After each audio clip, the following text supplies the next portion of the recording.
You ever notice how every suburban neighborhood in America looks like it was copy-pasted out of a Home Depot catalog? White picket fences, trimmed lawns that look like they were measured with a ruler, and neighbors who smile like they've got nothing to hide, even though behind those curtains you just know there's enough drama to fuel 10 seasons of reality TV. That was me and my wife, the picture-perfect couple, the ones people in our cul-de-sac pointed to and said, "Now that's what a loyal family looks like." We had the barbecue grill, the SUV, the golden retriever named Max, who looked like he belonged in a dog food commercial. And my wife, oh man, she played the role of loyal wife so convincingly she could have won an Oscar. She baked cookies for the neighborhood kids, waved sweetly at the mailman, and even quoted Bible verses at church about loyalty and family values. If Hollywood ever needed an actress for loyal American wife, she was it. The problem? Turns out she was also auditioning for the role of cheating neighbor's mistress. But that casting call was hidden from me. At first, the signs were subtle, the kind of things you'd dismiss if you trusted someone. The late-night texts she claimed were from her girlfriends, the sudden obsession with jogging when she hated cardio more than paying taxes, and, of course, the perfume that wasn't hers lingering on her blouse. Now, maybe some guys blow up at that stage. Not me. I was raised in America, where you learn early that smiling through betrayal is sometimes the sharpest weapon. So I smiled. Every cookout, every Sunday morning, every dinner when she said, "Honey, I love you," I smiled like a man who believed it. But deep inside, I could already smell the smoke of betrayal. Here's the kicker. The guy she chose wasn't some stranger from out of town. No, she picked the dude living right next door. The man I shared beers with while watching football, the one who borrowed my lawnmower and never gave it back. The guy I trusted enough to leave my garage door code with. If betrayal had a punchline, this was it. Imagine my life turning into a bad parody of a Hallmark movie, except instead of finding love at Christmas, I was starring in The Neighbor Stole My Wife, an American tragedy. But like I said, I didn't confront her. Oh no, that would have been too easy, too predictable. Instead, I leaned into it. I started narrating my life like it was a conspiracy documentary. You know the kind, where a serious voice says, but what they didn't know was that the truth was hiding right next door. I even started noticing the little absurdities, like how she would swear she was at yoga, but somehow came back smelling like Bud Light and barbecue sauce. Must have been some new hot yoga trend. And every time I saw the neighbor wave at me, I imagined him as some kind of undercover villain from a Marvel movie. Suburban man, destroyer of families, master of infidelity. And the beauty of America is that we don't just deal with betrayal, we monetize it. TikTok, YouTube, Reddit. Half the content online is about people exposing cheating, toxic love, revenge plots. So in my head, I started scripting my own version. I was both the betrayed husband and the omniscient narrator, delivering monologues about loyalty and betrayal like some twisted stand-up comedian. My wife would kiss me goodnight, and I'd be thinking, wow, Oscar for Best Actress in a Family Betrayal Drama goes to you, sweetheart. And I'd smile, always smile, because nothing scares a cheating partner more than calmness. Anger they expect, silence they fear. But a smile? That's a storm disguised as sunshine. What made it worse, or maybe funnier, depending on how you look at it, was how everyone around us thought we were the golden couple. At block parties, neighbors would say, "You two give us hope and love." Hope? Please. If only they knew the epic saga of betrayal brewing behind the curtains. I was practically living in a sitcom nobody else knew was scripted. Picture this.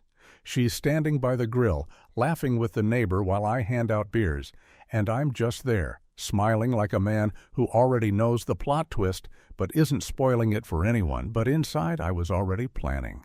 Not the screaming, throwing things, crying in the bathroom kind of plan. No, this was going to be Shakespearean. Revenge laced with irony, betrayal flipped on its head. If she wanted to play actress, I was going to be the director. And every director knows the finale is what people remember. It happened on a Tuesday, because of course it did, the most suspicious day of the week, when nothing good ever happens and the garbage trucks show up at 6 a.m. like battering rams for your peace of mind, and I was home early with a rotisserie chicken from Costco and a bottle of Pinot that promised notes of black cherry and forgiveness, which felt on brand for a man marinating in denial. And that's when I noticed her jogging route had migrated directly past our neighbor's open garage, a half-rolled door like a stage curtain on a cheap off-Broadway set. And there were shadows moving inside to the rhythm of a country song that had no business being that romantic on a weekday afternoon.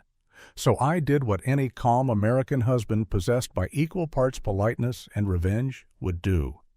I walked over slow, like a man checking on a misplaced ladder, smiled at the sky as if I were conducting a weather survey, and peeked through that split of daylight just enough to see two outlines pressed together like teenagers rehearsing poor life choices. And in that moment, the documentary narrator in my head went full conspiracy voiceover. What you're about to witness is a high-level operation of suburban infidelity, implicating a neighbor, a yoga mat, and perhaps the entire HOA. I didn't kick the door, didn't shout, didn't even cough. I simply took out my phone like a dad at a school play and captured the world's most awkward silhouette musical. Then I stepped back, straightened my polo like a news anchor, and rang his doorbell as if I were dropping off cookies, because nothing says betrayal like the ding-dong of civility. And when he appeared, sweaty, guilty, wearing a college baseball tee he was too old for, I said, "Hey man, think your garage camera's picking up some weird interference, might want to check it." And I smiled, the kind of smile that says I have the patience of a saint and the memory of a hard drive. Here's where the parody kicked into high gear. I turned my house into a command center straight out of a conspiracy subreddit, moved the dartboard into the office, strung red yarn between a calendar of her girls' nights, a pie chart of yoga verses, barbecue residue, and a printed next-door thread where a neighbor named Linda complained that someone keeps moaning during daylight hours, which I highlighted like evidence in a courtroom drama. And I labeled the whole thing Operation Lemonade, because when life gives you cheating, you squeeze it until the seeds of truth shoot out like pellets. I synced the Ring cameras to a private Dropbox folder titled Family Budget. Well, because, of course, cheaters never open anything that sounds like responsibility, and I set Alexa routines to say harmless phrases at odd times. Remember to stretch. Hydrate after cardio. The neighbor's garage is a shame, so the house itself became a chorus of passive-aggressive appliances. I told no one, not my brother, not the couple across the street who invite us to chili cook-offs, not even Max the golden retriever, who, to his credit, already knew something was rotten in Denmark, because he started refusing treats from the neighbor like a furry moral philosopher. And I kept smiling, kept pouring coffee, kept asking my wife how the new yoga instructor was, nodding like a supportive husband in a commercial about resilient marriages, while quietly downloading location pings from the Cars app because America might be divided on politics, but we are united in the belief that our SUVs know everything. One evening, she came home in that post-cardio glow that looked suspiciously like post-barbecue sauce, and I said, "Babe, I'm thinking of inviting the Johnsons over for a Friday night family dinner, like old times," and watched the nanosecond hitch in her eyes that said the Johnsons had a conflict with decency. She said, "Work is brutal, I might have to stay late." And I thought, sure, brutal, because accounting departments famously smell like cologne and propane. And I kissed her forehead like a priest blessing a sinner and whispered, "We're good," which in my dialect meant, I've built a stage, the lights are warm, the audience is seated, and Act 3 will require no ad-lib. Meanwhile, the neighbor tried to play casual, mowing his lawn in wide, guilty rectangles, tossing me the world's friendliest thumbs up like betrayal could be power-washed down the driveway, and I waved back with the serenity of a monk who'd read every spoiler. And then I started writing the monologue I'd deliver when the curtain rose, not the screaming kind, but the surgical kind. The one that threads betrayal and toxic love and cheating and family and infidelity into a single American tapestry where the moral is simple. You don't leave the door half open when you live next to a man who understands timing. I rehearsed my smile in the bathroom mirror, calm, amused, devastating, and I practiced lines that felt like parables. Anger is fireworks. Patience is a controlled demolition. Love without honesty is just PR. If loyalty had a playlist, it wouldn't include your neighbor's greatest hits. And I layered the house with gentle traps of truth, like inviting our small group from church to a neighborly gratitude night where we'd share stories of how each household had blessed us. Because nothing exposes a counterfeit like asking it to tell the truth in public. And I picked Friday for the show because Friday is when people are soft, drink wine, and forget that calendars remember. On Thursday, she asked if I could pick up her favorite red from that boutique shop where the labels whisper about cherry orchards and second chances, and I agreed with a smile that could have held a storm. And when she went to shower, I swapped her phone's lock screen photo from the golden retriever to a screenshot of our garage camera, time-stamped 3:14 p.m. A little breadcrumb for her conscience to nibble on. And when she came out in a towel smelling like California citrus and denial, she looked at the phone, paused, then put on that loyal wife face so fast it could have windburned, and she said, "You're the best." And I said, "I try." And we both knew I was lying, but in different directions. That night, under the ceiling fan's slow confession, I mapped out the finale like a heist. Guests arrive, candles lit, playlist heavy on Motown forgiveness, a toast to neighborhood trust, and then, when all the faces are warm and the walls have ears, I would play a short film called Tuesday Afternoon, a mockumentary narrated by me with the tone of a national park ranger describing a rare and foolish creature. And when the credits rolled, there would be no shouting. Just a silence so loud it would scrape the enamel off every fake smile in the room. And my wife would see the exact shape of my calm, the kind that doesn't beg or bargain or break dishes, the kind that simply holds up a mirror and lets people meet themselves. And the neighbor would finally understand that I wasn't just a husband, I was a weather system, and the storm I'd hidden behind that smile had an eye. And it was clear. They say revenge is a dish best served cold, but I decided to serve mine buffet style with wine pairings and a side of theatrical flair. Because why waste a perfectly good betrayal when you can turn it into a community event, the kind of story people in suburban America pass down like folklore? You know how towns talk about the guy who once fought off a bear with a rake, or the woman who baked 7 pies for the county fair. Well, I was going to be the husband who exposed toxic love and infidelity with the kind of calm smile that made people wonder if I was a saint, a sociopath, or maybe both. The next days were like rehearsals in a tragic comedy I had written, but only I knew the script. Every morning she'd brew coffee with that loyal wife grin, wearing the Best Mom Ever t-shirt from Target, like some costume department had picked it out for irony. She'd kiss me goodbye, smelling like hairspray and betrayal, and say, "Don't work too hard, honey," as if she weren't moonlighting as the star of cheating in suburbia. A love story no one asked for. And I'd nod, sip my coffee, and smile, all while jotting notes in a leather-bound journal titled Exhibit A, Betrayal in Real Time. My strategy wasn't rage, it was parody. I decided to act like nothing was wrong, but crank the dial of perfect husband so high it became satire. I vacuumed the house until the carpets looked like military formations. I bought her flowers daily, each bouquet bigger than the last, until our kitchen looked like a funeral home. I left Post-it notes on her mirror that said things like, "Loyalty looks good on you," and "Family first, always." She'd read them, her smile flickering like bad Wi-Fi, and I knew the irony was cutting deeper than any accusation. Because betrayal feeds on secrecy, and I was shining floodlights on it with sarcasm wrapped in sincerity.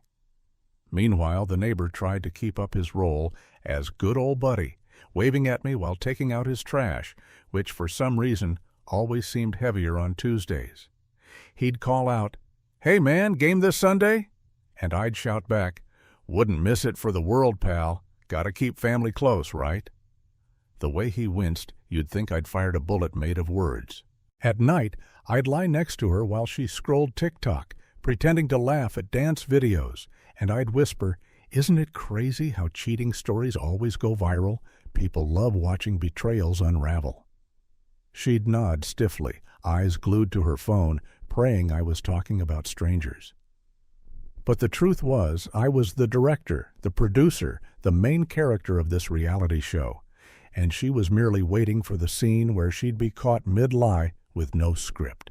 Then came my favorite invention, the loyalty awards.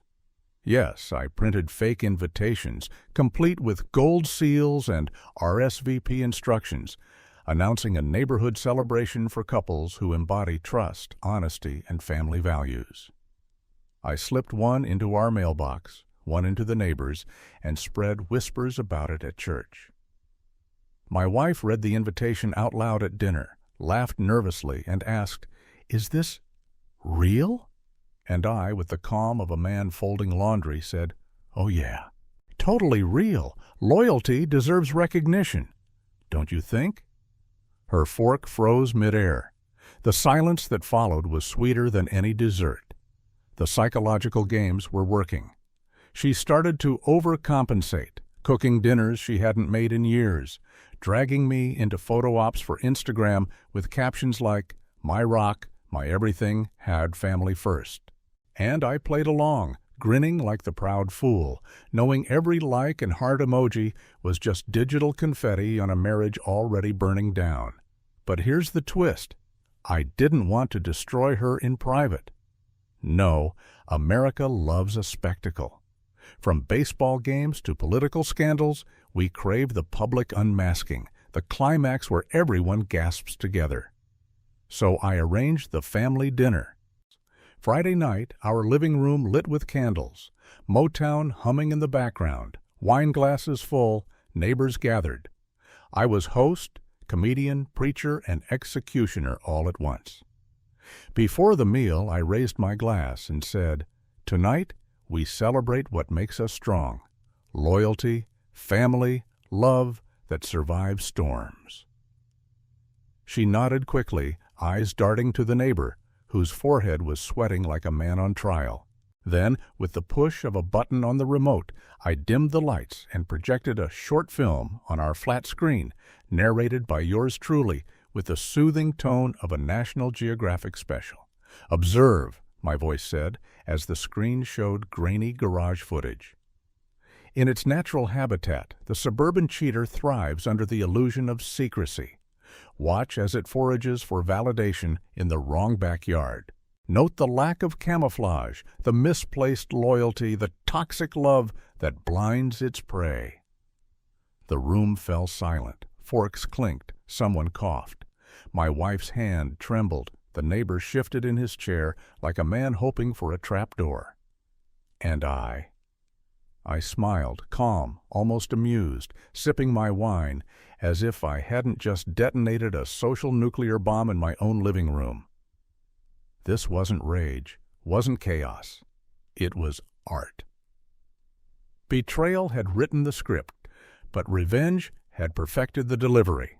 The living room that night looked like something out of a Pottery Barn catalog. Candles glowing, wine bottles breathing, couples laughing politely. But when my short film hit the screen, the vibe shifted from cozy dinner party to court-martial at Guantanamo. You could practically hear the sound of reputations being shredded in Dolby Surround. The projector light flickered across my wife's face, and I swear for one surreal second it looked like she was auditioning for a horror movie called When Loyalty Dies. The neighbor, red as a Target clearance tag, shifted in his seat like he was waiting for Ashton Kutcher to pop out, yelling, "You've been punked!" But there was no Kutcher. There was only me, calm, smiling, sipping Merlot, as if betrayal were just another appetizer on the table. Now, an ordinary man might have lost his temper right there, slammed the table, demanded confessions. But why waste the theatrics? I leaned back in my chair like an FBI agent at a debriefing and said in my most American dad tone, "Crazy, right? How these documentaries catch everything these days. Can you believe the level of detail?" My wife muttered something about deepfakes, which was adorable, considering the timestamp on the footage matched the pedicure appointment she never had. The neighbor tried to chuckle, but it came out sounding like a cough from a man choking on his own alibi. The other guests sat frozen, forks midair, as though they'd stumbled into an interactive play called Suburban Infidelity, a tragicomedy in 4 acts. One neighbor whispered to his wife, "Did he just... Are we watching?" And she elbowed him quiet because Americans love gossip, but we love live theater even more, especially when it's free. My golden retriever, Max, trotted into the room right on cue, sat at my feet, and gave me a look that said, "Finally, Dad, the humans see what I've smelled for months." And that was the moment I knew the performance had transcended parody. It was prophecy. When the credits of my short film rolled, yes, I added credits, directed by Betrayal, produced by Infidelity, starring toxic love, I clicked off the projector and raised my glass again. "To loyalty," I said, smiling wide, "and to neighbors who teach us why loyalty matters." You could have heard a pin drop on the shag carpet. My wife blinked fast, searching for words, but I cut her off with a gentle hand wave, the kind teachers use to quiet a classroom. "It's fine," I said almost kindly. "You had your show, now it's mine." Here's where the revenge really sank its teeth in. Not the screaming, not the shaming, but the calm dismantling. I pulled out a folder from beneath my chair, like some low-budget CIA agent, and slid it across the table. Inside, printouts of texts, screenshots, time-stamped videos, even a receipt from the neighbor's favorite barbecue joint with her signature on the back. My wife's face drained of color. The neighbor looked like he wanted to crawl into the wine rack. I didn't shout. I didn't curse. I just narrated, "This is from Tuesday. This is from yoga night. This is from the day you told me you were sick." My voice was steady, almost bored, which made every word cut sharper. Finally, I leaned forward, smile still painted on like armor, and said, "The thing about betrayal is it expects anger. It prepares for rage, but it never prepares for silence, or worse, for a smile that says, 'I already won.'" Then I stood, clinked my glass to signal the end of Act 4, and excused myself, just like that. Left them all in the glow of their shame while I went outside to let Max pee on the neighbor's mailbox. Poetic justice. Over the next days, the fallout spread faster than a TikTok trend. Church groups whispered. HOA meetings buzzed. My wife tried to control the narrative, telling anyone who'd listen that it was complicated, but the footage, the timing, the flawless execution of my reveal, it was airtight. In America, you can argue politics, argue sports, even argue about who makes the best burger. But video evidence? That's gospel. The neighbor's wife, yes, he had one too, the cherry on top, filed for divorce within a week. His reputation went from helpful guy with a great grill to don't leave him near your garden hose. My wife packed a suitcase, muttering about starting fresh, and I simply held the door open with that same calm smile, the storm now fully unleashed but not messy, surgical, precise, final. And me? I became a legend in our suburb. The man who turned infidelity into performance art. The calm storm. At barbecues, people would nudge each other and whisper, "That's him, the revenge guy, the one who smiled through betrayal." As some even asked if I'd consider writing a book or starting a podcast, because in America, even heartbreak is content. But the real victory wasn't their downfall. It was my freedom. Freedom from toxic love, freedom from lies wrapped in loyalty costumes, freedom from infidelity disguised as family values. I walked away lighter, not because I hadn't been betrayed, but because I had flipped the betrayal on its head and turned it into a story where I was the narrator, not the victim. Sometimes, late at night, I'd sit on the porch with Max, sipping whiskey, and replay the moment when the projector light hit their guilty faces. That silence, that stunned communal gasp, that was the sound of power shifting. And I'd smile, not bitter, not angry, just amused, because the storm that brewed inside me had passed, leaving behind a sky so clear it almost looked like peace. And maybe that's the lesson, the moral, the final twist in this absurd American tale. Revenge doesn't always need fire. Sometimes the cold smile of a betrayed man is enough to burn everything down.